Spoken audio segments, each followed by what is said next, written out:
चुनाव आते ही मान एक के बाद एक तुरुप का पत्ता फेंक रहा है वो।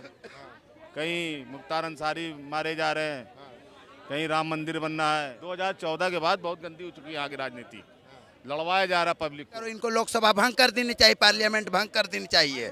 मैं 543 सीट लाने के लिए न पक्ष रहेगी न विपक्ष से लेकर के ऊपर तकला पूरा भ्रष्ट सरकार है, भ्रष्टाचार है। ये देखिए संविधान ये खत्म होनी चाहिए, ये संविधान खत्म। क्या मानसिकता हमारे देश के अंदर, ये दक्षिण कोरिया बनाना चाहते हैं, कोई संविधान न रहे। कारोबार बिल्कुल ठप पड़े, अपने जवान लड़के युवा लड़के जो हैं अपने घर के अंदर बैठे हैं क्योंकि उनके पास काम नहीं है। इसमें 36 करोड़ लोग जो गरीब तबके के लोग हैं वो भूखे पेट, खाली सोने पे पेट, मजबूर है लोग।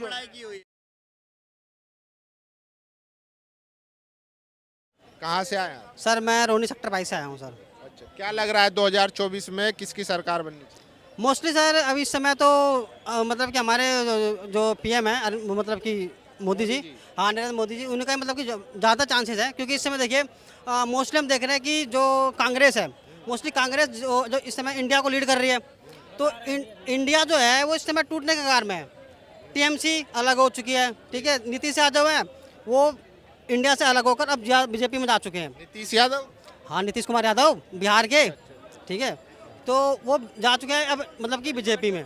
अब क्या हो गया कि अब देखो जो अब दिल्ली में जो है केजरीवाल है हमारे मतलब कि अरविंद केजरीवाल, अब इनका क्या सीन है कि अब इनको ईडी हो गया और सीबीआई हो गया, अब इनके चक्कर में अब ये कहाँ जा चुके हैं जेल में, क्योंकि इन्होंने जो भ्रष्टाचार किया, चाहे वो लिकर स्कैम हो, चाहे वो मतलब कि चाहे वो ब्लैक मनी का हो, ठीक है। आप क्या सोचते हैं, आपको क्या लगता है, क्या मोदी जी ने इतना इनफ काम किया है कि उनको तीसरी बार आना चाहिए या बदलाव की जरूरत है? देखिए बदलाव की ज़रूरत तो खैर देखिए है समय, क्योंकि देखिए अब मोस्टली ये चीज़ देखी जाती है ना कि इस समय विपक्ष के पास जो है पावरफुल नेता है क्या नहीं है, आपको देखना है, क्योंकि अब मोदी जी हैं तो अब उनके अपोनेंट में तो कुछ होना चाहिए ना कि नहीं होना चाहिए, आप ये बताइए। तो आप मानते हैं कि उनके टक्कर का कोई नेता नहीं है? अभी फिलहाल तो इस समय कोई टक्कर का नहीं है, और बीजेपी इस समय बहुत मजबूत पार्टी चल रही है और पूरे इंडिया में, और जिस तरह से उनका कैंपेन चल रहा है काफ़ी तगड़ा कैंपेन चल रहा है उनका। लेकिन आप चाहते हैं बदलाव हो? देखिए बदलाव तो होना चाहिए, क्योंकि देखो अगर बदलाव नहीं होगा ना तो एक तरह से एक तरफा सरकार हो जाती है। लेकिन क्या लग रहा है सर, कह रहे हैं कि मोदी जी के बराबर का कोई नेता नहीं है इस टाइम? जैसे ये कोरोना आया था, कोरोना चला गया, उधर मोदी जी भी अब की बार जाने वाले हैं, पूरी तैयारी हो रही है। कौन भेजेगा, वही तो कह रहे हैं ना। कोई देख रहा है, आज पेपर में देखो 600 न्यायपालिका वालों ने कहा कि लोकतंत्र की हत्या हो रही है। चुनाव आते ही मान एक के बाद एक तुरुप का पत्ता फेंक रहा है वो। कहीं मुख्तार अंसारी मारे जा रहे हैं, कहीं राम मंदिर बनना है। तो मुख्तार अंसारी की तो जो हार्ट अटैक से उनकी मृत्यु बहुत गंदी हो चुकी है, बहुत ज्यादा गंदी हो चुकी है। 2014 के बाद बहुत गंदी हो चुकी है यहाँ की राजनीति, लड़वाया जा रहा पब्लिक को। क्या कह रहे हैं? मैं बीजेपी भारतीय जनता पार्टी को 15 महीना पहले बोल चुका हूँ कि 543 सीट चुनाव अभी करो, इनको लोकसभा भंग कर देनी चाहिए, पार्लियामेंट भंग कर देनी चाहिए। मैं 543 सीट लाने के लिए न पक्ष रहेगी न विपक्ष रहेगी, एगो पार्टी सरकार, ये जान लीजिए नीचे से लेकर के ऊपर तकला पूरा भ्रष्ट सरकार है, भ्रष्टाचार है। ये बीजेपी नहीं, सारे पहले तो कांग्रेस ने लूटा है ना, इसके बाद अंग्रेजों ने लूटा। तो बीजेपी के आए हुए कितना दिन हो रही है? पहले तो कांग्रेस मनमोहन सिंह आए, मनमोहन सिंह के बाद मोदी जी ने बैठे हैं। बीजेपी अब ये देखिए संविधान ये खत्म होनी चाहिए, ये संविधान खत्म होगा, मेरा कानून चलेगा। संविधान ऐसा चलेगा, मेरा कानून चलेगा, मेरा संविधान चलेगा। मैं क्या क्या बोलूंगा, मेरा संविधान है ना। कांग्रेस तो खत्म हो, कह रहे हैं संविधान खत्म होना चाहिए। कोरिया बनाना चाहते हैं भैया, ये कम अकल के लोग हैं। एक दक्षिण कोरिया बनाना चाहते हैं हमारे देश को, ऐसे ऐसे लोग हैं। अब रुक जाओ यार, रुक जाओ भाई, ओ भाई, अब बोल लिया ना, बोल लिया ना आपने। क्या मानसिकता हमारे देश के अंदर, ये दक्षिण कोरिया बनाना चाहते हैं, कोई संविधान ना रहे। कोई कह रहे हैं कि संविधान खत्म होना चाहिए। अरे ये कम अकल के लोग, ऐसा होगा क्या कोई देश में होता है? ऐसा संविधान खाली दक्षिण कोरिया में है, जहाँ संविधान नहीं, जहाँ उन्हीं के कहने से सारा कुछ चलता है। क्या कह रहे भाई? मैं तो ये कहना चाहता हूँ, मैं सबसे मोदी की सरकार में सारे क्रिएटर सबसे बढ़िया हैं भाई, बहुत रोजगार मिल रहा है लोगों को, कमाना नहीं आ रहा ना। तो पहले आपने देखा था कांग्रेस के राज में कोई मीडिया वाला आता था इसमें, कोई नहीं आता था। मोदी के चक्कर में इसलिए आए हैं क्योंकि रोजगार बढ़ा है, उनको मिली अपॉर्चुनिटी मिली है सारी। मेरे खुद मैंने 5.5 लाख सब्सक्राइबर थे मेरा चैनल डिलीट हो गया, लेकिन मैं दोबारा उठ गया हूँ। अब मैं रोस्टिंग करता हूँ, लेकिन भाई कमाने का तो जरिया होना चाहिए। स्पॉन्सरशिप में कितना पैसा मिलता है? 2-2 लाख रुपए मिलते हैं। तो इसमें मोदी जी के बेरोजगारी क्यों बढ़े भाई? एक्सपीरियंस होना चाहिए, स्किल होनी चाहिए बंदे के अंदर। बिना बिना बिना बिना स्किल के बेरोजगार नहीं रहेगा। बिना स्किल ITI देश में जो बिल्कुल भाई साहब बिल्कुल कारोबार नहीं है देश के अंदर। देश के लोग जो भूखे मर रहे हैं, बिल्कुल कारोबार बिल्कुल ठप पड़े। अपने जवान लड़के युवा लड़के जो हैं अपने घर के अंदर बैठा है क्योंकि उनके पास काम नहीं है। 20-20 साल पढ़ाई करने के बाद ISI दुनिया भर की दुनिया भर की डिग्री लेने का उनके पास रोजगार नहीं है।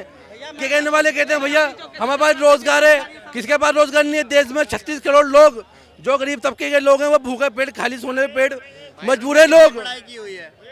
मैंने 12वीं करी है, हाँ 12वीं कर लिया, मगर फिर भी वॉचमैन की नौकरी किसी को नौकरी मिल नहीं है बिल्कुल भी। 2014 के पहले जितने लोग बेरोजगारी चला रहे हैं सब कलेक्टर थे, कोई DM था, कोई SDM था। मोदी आने के बाद ये लोग सस्पेंड हो गए, इसीलिए दिक्कत हो रही। अब कांग्रेस की सरकार आएगी, सबको फिर से कुर्सी पे बैठाया जाएगा। नहीं, राहुल गांधी तो कह रहे हैं ना कि हम पहले ग्रेजुएशन को 1 लाख रुपए देंगे। कहीं दिया कुछ किया, वो तो पता नहीं क्या क्या सरकार बनेगी जब कह रहे हैं। उसको बोलने का ढंग ही नहीं है, उसका कोई सुनता है वो कहीं बोलता है, कोई सुनता है उसका भाषण, या उसके बाद उसको कोई लाइक करता है? उसको बोलने का ढंग ही नहीं है। क्या आप क्या कह रहे हैं? अब मोदी जी की तरह राहुल जी जो झूठ नहीं बोलते हैं, जो भी बोलते हैं सच बोलते हैं। और मोदी जी जो बोलेंगे 100 में 70 बार जो उनकी झूठ निकलेंगी। जब मुख्यमंत्री नहीं थे, जब देश के प्रधानमंत्री थे, सत्ता में आने के लिए भैया मैं रोजगार दूंगा, मैं 15-15 लाख रुपए दूंगा, दुनिया भरे के उन्होंने वादे करे मगर उन्हें एक भी वादा पूरा नहीं करा। और राहुल जी का अब तक का रिकॉर्ड है, उन्होंने जो भी बोला है उन्होंने अपना वादा पूरा कराया।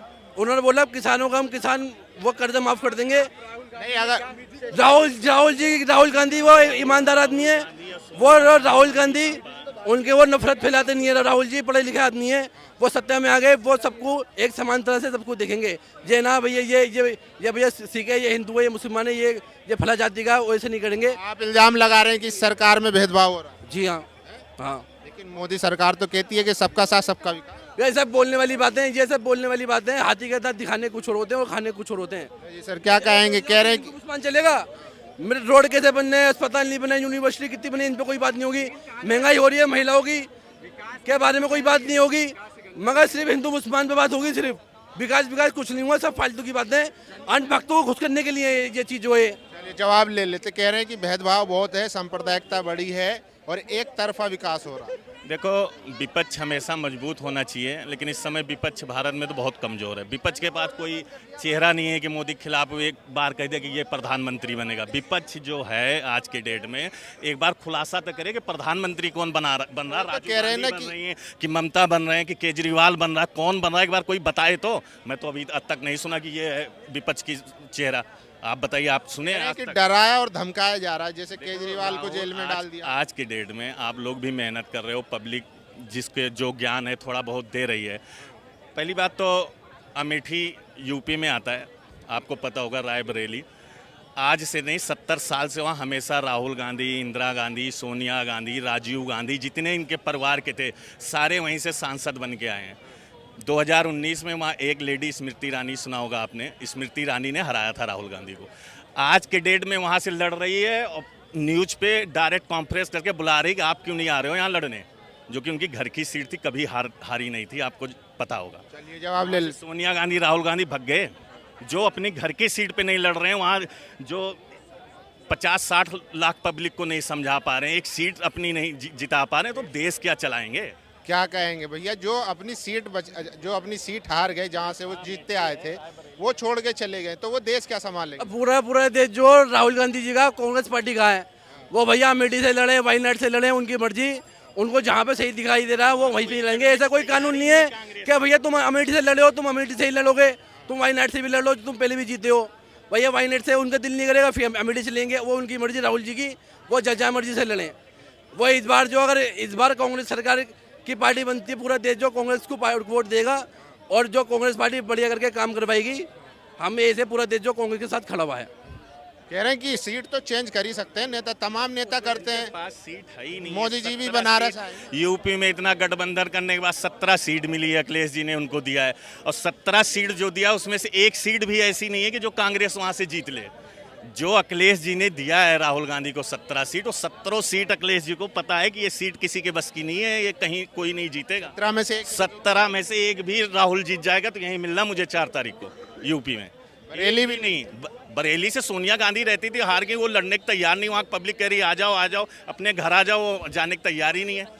उनके काम ही ऐसे है भाई साहब। अरे भैया अब जो पुश्तैनी सीटें थी वो भी खत्म हो गई, अब ये जो है 2 सीट निकलती थी वो भी नहीं निकलेगी। 24 का, अब 24 आ गया, 24 का चुनाव नजदीक आने वाला है। जो सीटें कांग्रेस पार्टी ने हार गई है वो सीटें दोबारा कांग्रेस पार्टी हासिल कर लेगी। वो राहुल जी खड़े नहीं होंगे, कोई दूसरा खड़ा होगा। भाई इंडिया गठबंधन का कोई ना कोई तो खड़ा होगा, इंडिया गठबंधन का कोई भी खड़ा होगा, वोट उसको देंगे। और पब्लिक जो समझ चुकी है ये भाजपा सरकार की जो ये गंदी राजनीति, ये नफरत भरी राजनीति को ठुटकार देंगे। इस बार की जनता 140 करोड़ की जनता ठुटकार देंगे। महिलाओं का मुद्दा रहेगा, किसानों का मुद्दा रहेगा, और भैया और काफी मुद्दे देंगे। अपना नौकरी अपना देंगे, नौकरी देंगे। मोदी जी की गारंटी जो कह रहे हैं कि हमारी गारंटी है। सब झूठ है सब। पहले जो मोदी जी ने वादे करे एक भी मोदी जी ने एक भी वादा नहीं करा पूरा। कब तक पक जावे? यो तो बताओ, अपनी गारंटी दे रहे हैं, इनकी खुद की गारंटी है क्या? वो तो किसी की भी नहीं है।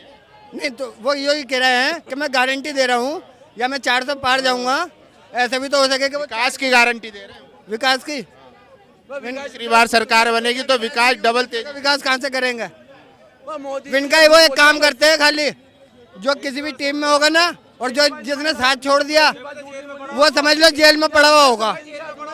जिसने साथ कह रहे हैं नेताओं को डराया धमकाया जा रहा है, अगर आप या तो बीजेपी के समर्थन में आ जाइए, एनडीए में आ जाइए, नहीं तो जेल जाइए। देखो, जिसको जितना ज्ञान होगा, जिसको जितना नॉलेज होगा, आधा अधूरा ज्ञान होगा तो वही आपको बताएगा। एक भी नेता का नाम केजरीवाल को मोदी ने अंदर करवाया है।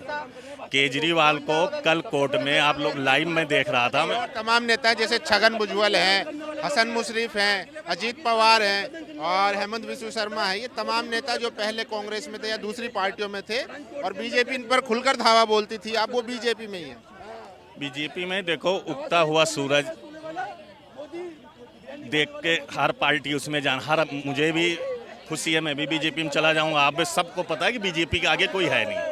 जो साफ सुथरा है वो आ रहा है, बोल रहे थे, उनका स्वागत है। जिसको क्लीन चिट मिली है कोर्ट से वो आ रहे हैं, आएंगे वो मोदी के तरीके से काम करेंगे तो ठीक है, नहीं कल वो भी बाहर होंगे। लेकिन ये तो फिर विरोधाभास हो गया ना, जब एक तरफ प्रधानमंत्री कहते हैं कि मैं करप्शन से, परिवारवाद से लड़ रहा हूँ और मुझे इसको खत्म करना है, फिर जो आरोपी है वही बीजेपी में आ जाते हैं। नहीं, आरोपी सिद्ध नहीं है ना उनके ऊपर। आरोप तो है ना। देखो, आरोप अलग चीज है और आरोप सिद्ध होगा वो अलग चीज है। हम भी आप पे आरोप लगा देंगे, आप मुझे आरोप लगा दो, आरोप सिद्ध करो ना। आरोप जब सिद्ध होगा तब आरोपी माना जाएगा। आरोप लगा हुआ है वो आरोपी नहीं है। तो ये बात तो केजरीवाल की बात, वो भी तो यही कह रहे हैं कि मेरे पे बयान दिया मेरे खिलाफ। जैसे केजरीवाल की बात लग लो, अब वो आरोपी हैं, अभी आरोप सिद्ध नहीं हुआ है केजरीवाल के ऊपर, ठीक है। हम भले बीजेपी समर्थक हैं, लेकिन जो जायज बात हो, अभी आरोप सिद्ध नहीं हुआ। हाँ, लेकिन ईडी कह रही कि हम आरोप सिद्ध करें। कल भी बोली कि 100 करोड़ का एक चीज, एक वीडियो, 31,000 पन्ने में हमारे पास रखा हुआ है। जिस दिन जरूरत पड़ेगी कॉन्फ्रेंस करके मीडिया को बुला के पूरे देश को दिखाऊंगा इनका। आप आइए जी, बोलो भाई,